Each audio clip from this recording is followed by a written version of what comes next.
गौतम बुद्ध कहते हैं, मंजिल पर पहुंचने से ज़्यादा ज़रूरी है मंजिल को तय करना। दिमाग में कितने भी लक्ष्य क्यों ना हो, अगर आप चलना आरंभ नहीं करेंगे तो कहीं नहीं पहुंचेंगे।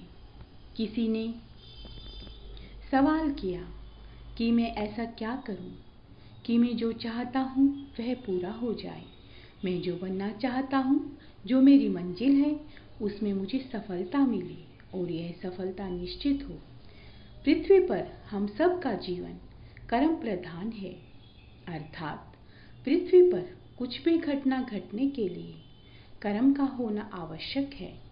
अगर कोई कार्य या कर्म किया गया हो तो उसके प्रति उत्तर अवश्य प्राप्त होता है।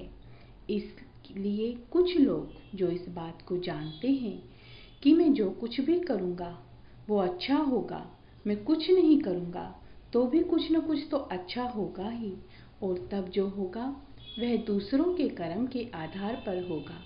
अतः यह मैं चाहता हूँ कि वह मैं नहीं पा सकूँगा। इसलिए ऐसे व्यक्ति जो इस बात को जानते हैं कि वह अपने कर्मों पर बहुत ध्यान देते हैं और अपने कर्मों को करने के लिए आलस्य को अपने रास्ते में नहीं आने देते, ऐसे व्यक्ति हमेशा सफलता की ओर बढ़ते रहते हैं। लेकिन कर्म करना ही मायने नहीं रखता, उचित कर्म करना मायने रखता है।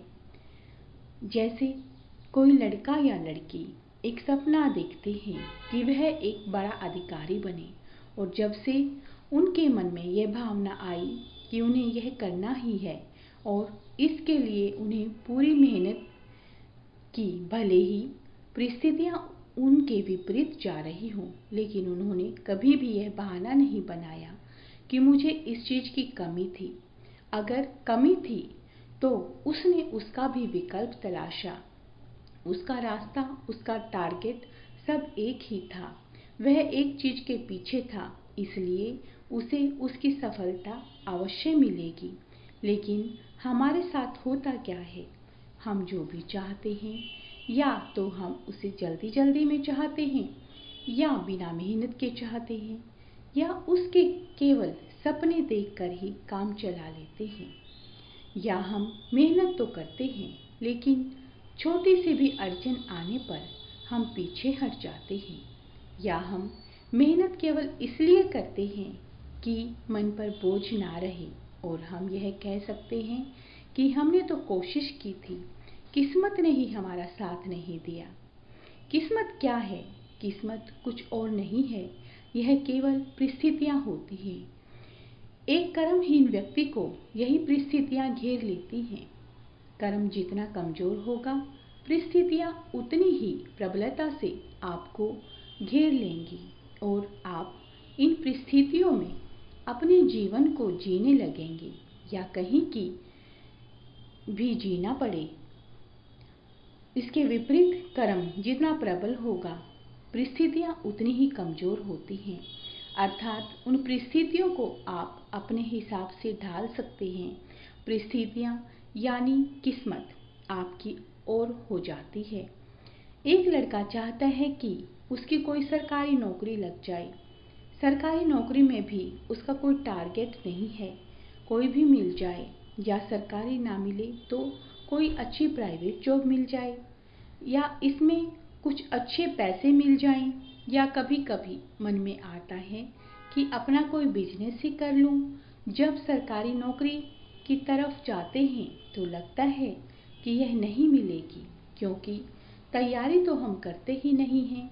तैयारी कर रहे हैं तो हम उस लेवल की तैयारी नहीं कर रहे हैं कि सबको बीट करके आगे निकल सकें। तब हम प्राइवेट नौकरी में हाथ पैर मारने लगते हैं। धैर्य और कर्म की कमी की वजह से हम वहाँ भी सफल नहीं होते, क्योंकि कोई हमें ऑर्डर दे यह हमें अच्छा नहीं लगता। तब हम बिजनेस की तरफ चलते हैं। बिजनेस में भी अपनी रुचि की वजह से नहीं जाते, बल्कि इसलिए जाते हैं कि कुछ न कुछ तो मिल ही जाएगा। तब वहाँ भी कुछ खास सफलता नहीं मिलती। तब फिर से सरकारी नौकरी की याद आती है। जब कुछ नहीं मिलता तब हम कहते हैं कि हमारी तो किस्मत ही खराब है।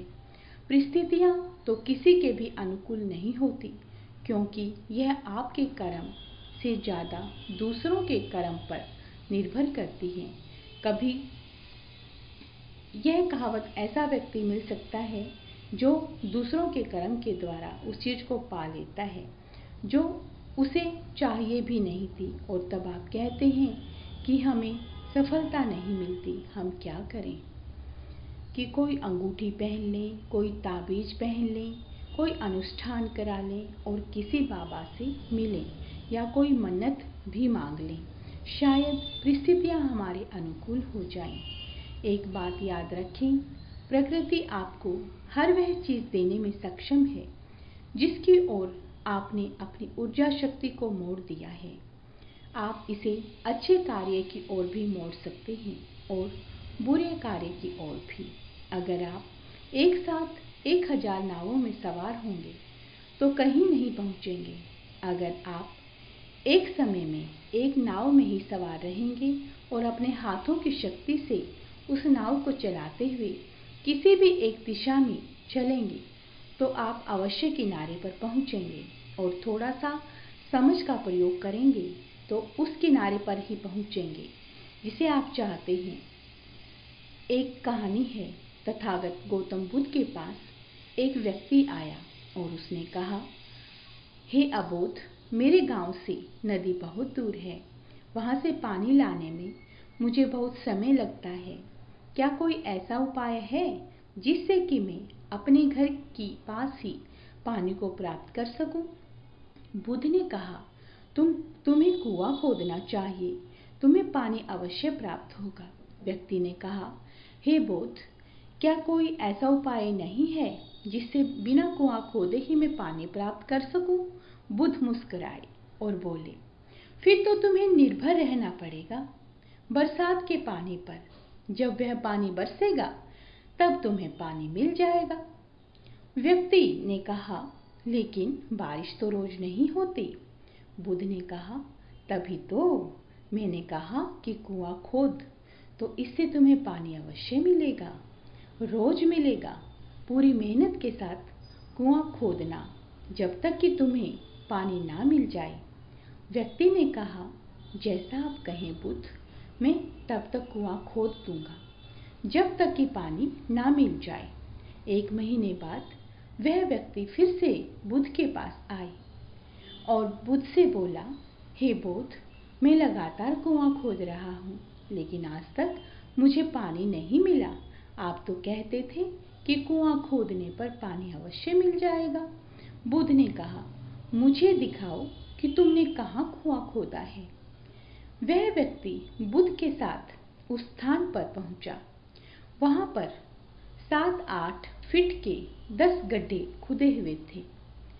बुद्ध ने उन गड्ढों की गहराई देखी और सारी बात समझ गए, और तब बुद्ध ने कहा, 10 कुएं खोदने की बजाय एक कुएं की खुदाई करो। तुम अपना सारा परिश्रम लगाते तो पानी कब का मिल गया होता। तुम सब गड्ढों को बंद कर दो, केवल एक को गहरा करते जाओ, पानी निकल ही आएगा। उसने बुद्ध की बात मानकर ऐसा ही किया। परिणाम स्वरूप कुआं पूर्ण होते ही पानी निकल आया। ऐसा ही हमारा जीवन भी है। हम मेहनत तो करते हैं, लेकिन परिणाम आने से पहले ही हम दूसरी जगह पर फिर से मेहनत करने लगते हैं। बार बार ऐसा ही करते रहते हैं और अंत में यही समझ लेते हैं कि हमारी किस्मत ही खराब है, हमें कुछ मिल नहीं रहा। इसलिए अगर आप सफलता चाहते हैं तो हिम्मत करें और अपनी संपूर्ण ऊर्जा को अपने लक्ष्य की ओर मोड़ें।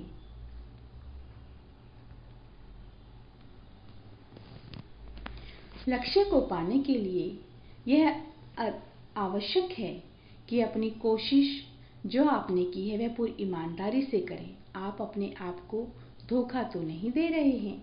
कहीं आप कार्य केवल इसलिए तो नहीं करते कि बाद में आप यह कह सकें कि मैंने कोशिश तो की थी किंतु मुझे सफलता नहीं मिली। तो इसमें मेरा क्या कसूर?